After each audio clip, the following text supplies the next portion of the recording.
Finalement, on aime bien notre petit schéma sur l'abstraction. Mais du coup, il est mal exploité. Comme quoi un sujet nous amène à un autre. Nous, on a défini l'abstraction comme une insuffisance conceptuelle pour capter la réalité. Ce qu'il y a, c'est que ça peut être une constante, ça peut aussi être temporaire, et même ça peut être volontaire. Donc, soit la personne est comme ça, soit le sujet traité nous oblige à être comme ça, soit on essaie de faire régresser notre compréhension pour prendre du recul dessus. Donc on a une flèche qui va vers le bas, régression, et vers le haut, progression, en complexité. Et partant de là, il y a une chose évidente qu'il faut dire, qui du coup n'est pas évidente, mais bon, c'est qu'il y a un seuil au-delà duquel la complexité engendre la complexité, et en dessous duquel la confusion s'accroît. C'est pourquoi on parle d'entropie. Et les systèmes psychologiques anthropiques, on va en reparler. Nous, on s'imagine même la conscience comme l'effort à faire lorsqu'on est juste en dessous de ce seuil et qu'il faut encore atteindre le stade où les choses n'ont plus qu'à se déduire naturellement. L'homme est un petit poisson qui cherche à voler. Mais surtout, il y a un effet étonnant qui est qu'une conceptualisation trop faible écrase les paradoxes qui lui permettraient pourtant de s'enrichir. Et dans ce domaine de la confusion, les choses ne s'expliquent que par des associations qui sont frauduleuses, sans vraiment d'égard pour la logique ou la cohérence. Les schémas de conceptualisation sont donc personnifiés, car ils sont particuliers. C'est-à-dire que seul celui qui en est porteur peut en connaître la clé.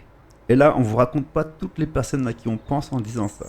Il s'identifie à ses propres schémas mentaux. Et c'est pourquoi la contradiction pour lui est une attaque personnelle. A l'inverse, lorsque les schémas de conceptualisation de la réalité sont modulaires, qu'ils ont une certaine cohérence, qu'ils se fondent sur des principes, ils permettent de chercher un taux de correspondance entre la conception de la réalité et celle qui est observée, sans avoir à la modifier ou à tricher. Et ça, c'est le chemin de la science.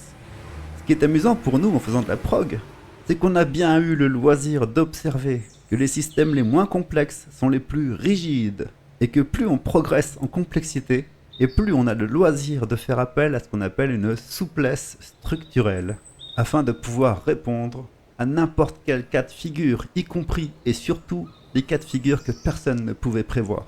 Et c'est en quoi, sur notre petit schéma, lorsque la conceptualisation du monde fait usage d'une grande complexité, elle est syntropique, c'est-à-dire qu'elle est capable de s'adapter à toutes les situations et de se complexifier au besoin, sans aucun problème. Mais surtout que ces schémas mentaux sont impersonnels. De la catégorie, c'est pas grave si ça marche pas, il y a toujours une solution. À partir de là, on peut rallier encore ce nouveau petit schéma qui permet d'exprimer de façon triviale et frivole, mais jolie à la fois, la différence entre un haut niveau de complexité et un faible niveau de complexité, là où les deux bornes inférieures et supérieures d'un système se touchent. Et ce schéma n'est pas anodin. Figurez-vous qu'une araignée, elle n'a pas des pattes, elle a des doigts. Et dans son ADN, il y a une très courte distance entre l'extrémité de la main et le haut de l'épaule. Il n'y a pas de bras. C'est pour ça qu'elle a 10 pattes. Avec cette image, on peut voir la croissance en complexité qui représente le fait de rajouter des points entre les deux niveaux supérieurs et inférieurs d'un système. Eh bien, cet accroissement en complexité est celui qu'on appelle le discernement. Et comme l'esprit est souple et volubile, il peut aussi s'autoriser à faire usage de l'abstraction, par exemple pour reprendre un problème à zéro. C'est cool, hein?